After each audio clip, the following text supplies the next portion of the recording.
Hi, it's Hazel, and welcome to my channel, Hazel Anaka Design. I am going to do, this video is going to be my wind-up video for the month of March and the invitational collaboration that I dubbed Masterboard Madness. I'm doing this midway through the month.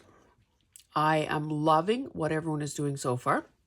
And I think that without exception, I have learned something in each and every video that I've watched so far.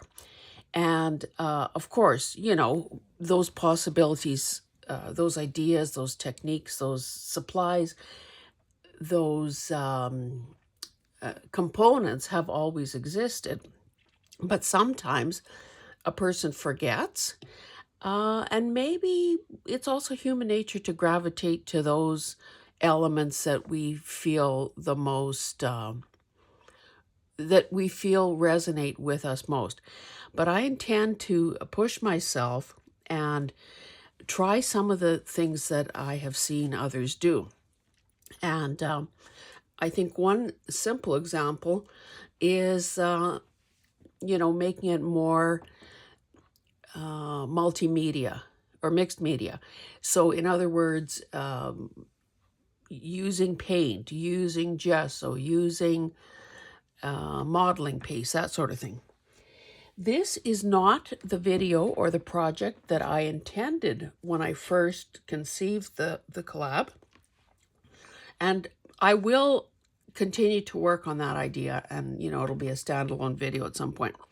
But I did want to show you 3 others that I have been working on and off. Now, this began its life as a heavier weight cover from a conference. My husband had gone to a conference, and you sometimes you get your agenda and your the information about the sessions and the plenary sessions and all of that in a folder. So, of course, those things are too big for our typical projects. So what I thought was it was strong enough, obviously, excuse me, thick enough that it could be a tall cover for a tall skinny. So this one is actually 5 1/4 wide by 12 high. This little guy I have glued down twice. That is always a risk factor when we glue things down that end up being folded to create a spine. And I am positive that I have added our glitter glue to this now for the second time. So maybe I'll just hold that. It's like when someone's bleeding profusely, you apply pressure. So this one, okay, I'll just tell you that going on in the background here over the past little while was me going through yet another container of scraps. And it was hidden in my, not hidden, it was being stored in my closet here. And so easy to ignore and not even become aware of. But I'll give you an idea of size. I thought it was just like a wash basin type size. Well, in fact, it's a kitty litter box, bought from a dollar store or something. And so we know those things are big and they're deep. I threw out a heck of a lot of stuff that never should have been saved in the first place. I don't know, in the beginning, did I think that people were going to stop printing things on paper? I don't know. Your Honor, I have no defense. Anyway, got rid of a lot of stuff. One of the things I found in there was this paper that had been a wrapper on a ream of paper that I had thrifted at some point. And I loved it because of the colors and because of these images. So gears and a squirrel and water and fish and so on. And I guess they were trying to, this is the paper here. I guess they must have been trying to say that, you know, all of their paper was good for the environment or whatever. Anyway, so I tore it into pieces. Didn't think I would have enough as it was by itself. So I also included, I tore up a piece of just regular paper, like colored copier paper. This is what I have left of that. Anyway, started out laying it down, and then I thought, oh, that is lovely. But why don't I add sort of a more mixed media component to it? And I've also been, you know, loving the whole act of doodling and sort of the more artistic side of that. So I just began very simply by using a black gel pen. Now I think this guy, you know, one thing, I wish someone, do I have a scrap? Do I have paper around here? Let me just find something. Sorry. Reaching. Got it. So this is a kind of just an Office Depot brand. I think, and it's because of these little glitter things, it would have had a bit of a sparkle to it. But you can see there's a lot of ink, but I think the little tip is ruined. So even now, after having it sit for a few days, this is toast. And likewise, I think with this one. So, oh, no. So 2 casualties out of this project. So I guess I wish that somehow these pens were a little more resilient when working in, you know, maybe not ideal condition. Anyway, then I went on to do some additional mark making.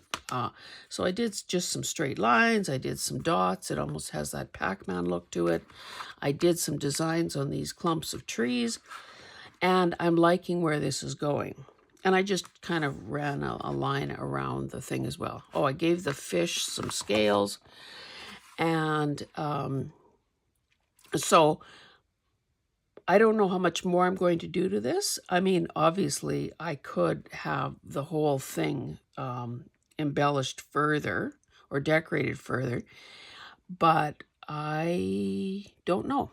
So I wanted to show you that. And this, I think, is an indication that we can be very purpose-driven in our masterboard ideas. So I decided it's going to be the way I decorate this cover. Now, when I first decided to use this as a cover, I didn't know how I was going to cover it. It could have been anything. It could have been book page. It could have been gift wrap. It could have been anything at all. But of course, I, like hopefully you, have masterboards and collage on the brain. So that's how that ended up going. So it's not, you know, sometimes I think we feel like, oh, we're not allowed to just play. We have to have an end goal in mind, and we have to be serious about our work. So, you know, if you're feeling that way, you can use this technique or this approach for a very specific purpose. You're killing 2 birds with 1 stone. You're doing a masterboard, you're doing collage, but you're also, you know, creating this cover, say, in this case. I should probably put a little clamp on this thing. And I typically, you know, this, obviously this paper has made this, you know, it sort of makes folding it a little more challenging. So I typically use clamps of some sort to try to help train it to its final purpose. Okay, so that's that one. Another one that I had done, well, maybe I'll show you this one. Okay, so this is another piece. The substrate here is another piece of, wallpaper. And very neutral background. I picked it for that exact reason. And I also had some fabric. And I love, love, love, love, love the look of these flowers because they looked so artsy. So now what did I do here? It looks, oh, okay, yes. Sometimes fabric isn't the easiest thing in the world to work with, particularly if you want to sort of use it as an applique as opposed to, just a torn piece of fabric with threads and all that. So I can't remember specifically, because I did this, a couple of months ago, is I suspect that I glued the fabric down first, and I glued it to black cardstock, thinking that if my cutting is not absolutely perfect, that'll be fine. It's going to look like that was the intention. So automatically then it makes it that much easier to cut around,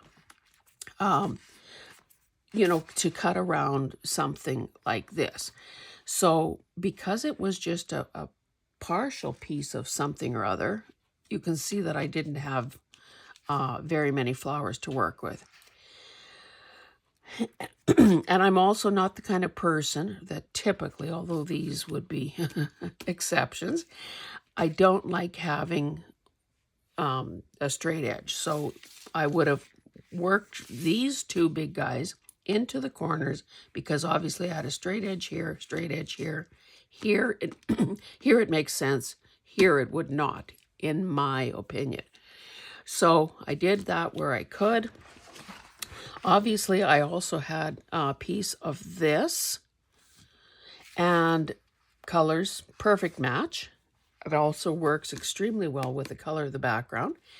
So I must have played around with the arrangement a bit because this geometric pattern is underneath these others. Oh, and I should say that I also stitched around the edge of these focal points because, of course, that helps with holding it all together, and it adds another design element. So it is,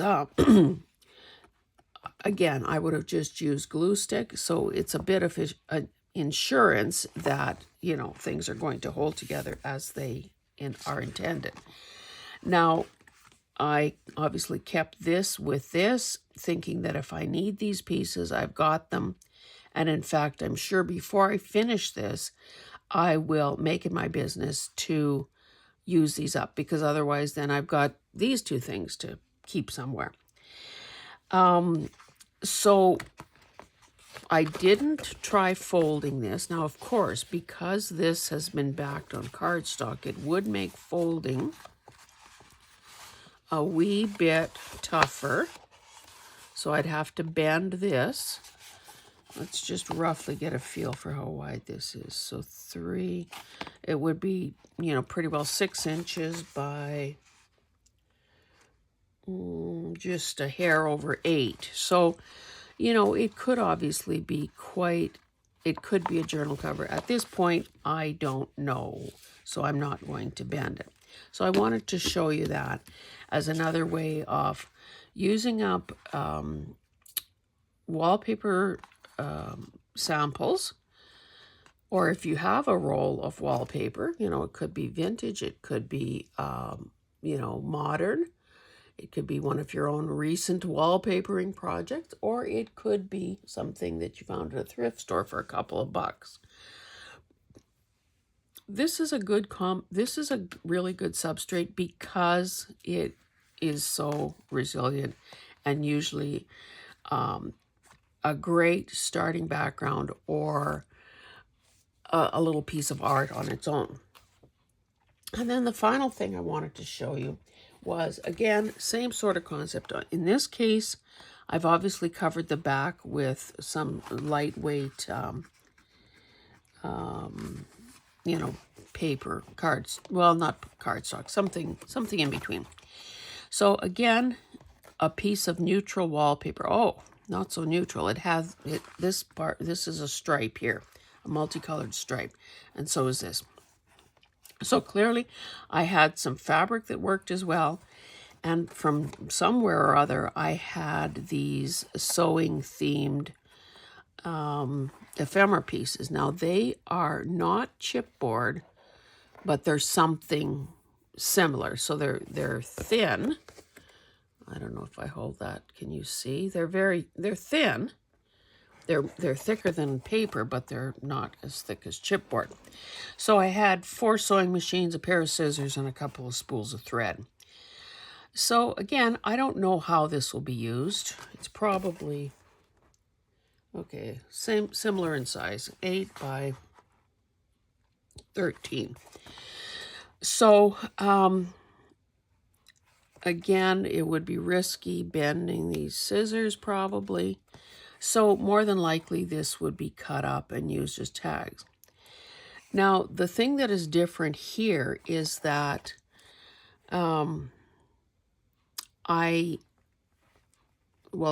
used similar elements. I used wallpaper. I used fabric. In this case, it's got the little frayed edges. And I also, you know how when you're fraying things, how you end up with a, a wad of threads. So I used the threads to reinforce the theme of sewing and to add more interest and, I guess we could say, shabbiness to this project.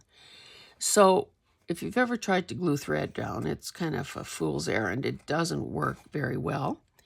But I did use my Yoo-Hoo, so would put a little, clump, a little smear of glue, and then lay the threads down.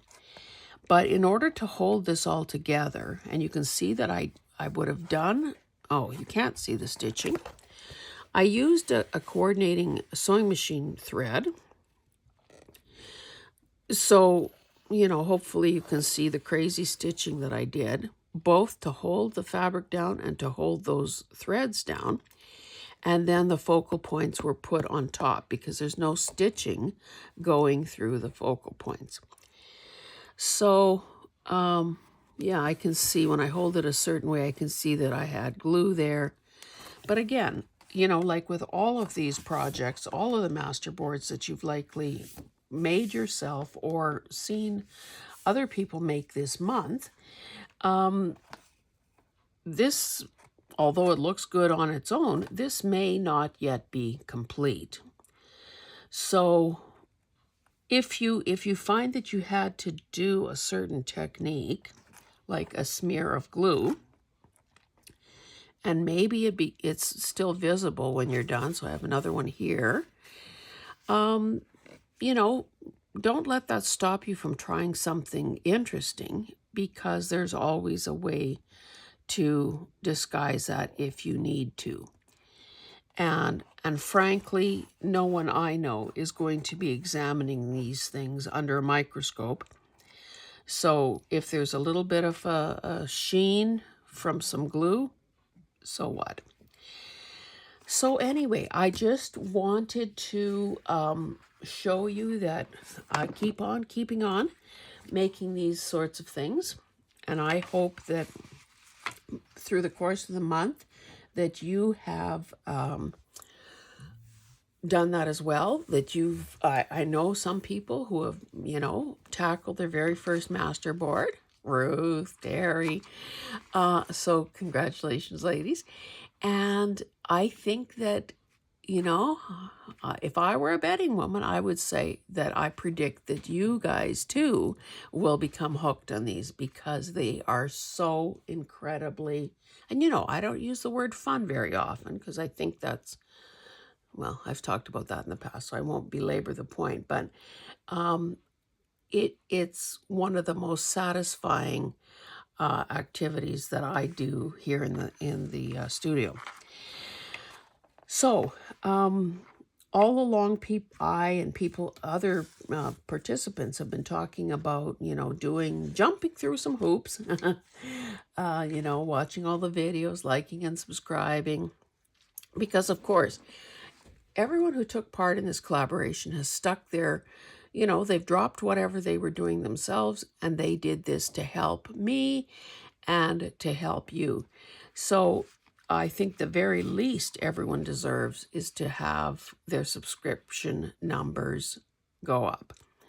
So, please, as a thank you for all this free content that you're getting, do subscribe to everyone's channels, like and comment on the videos. And early in April, once I've had a chance to have everyone send me the names of their commenters, I will be doing a draw. No, I'm not deliberately trying to be cagey or, leaving you on, as a cliffhanger or anything.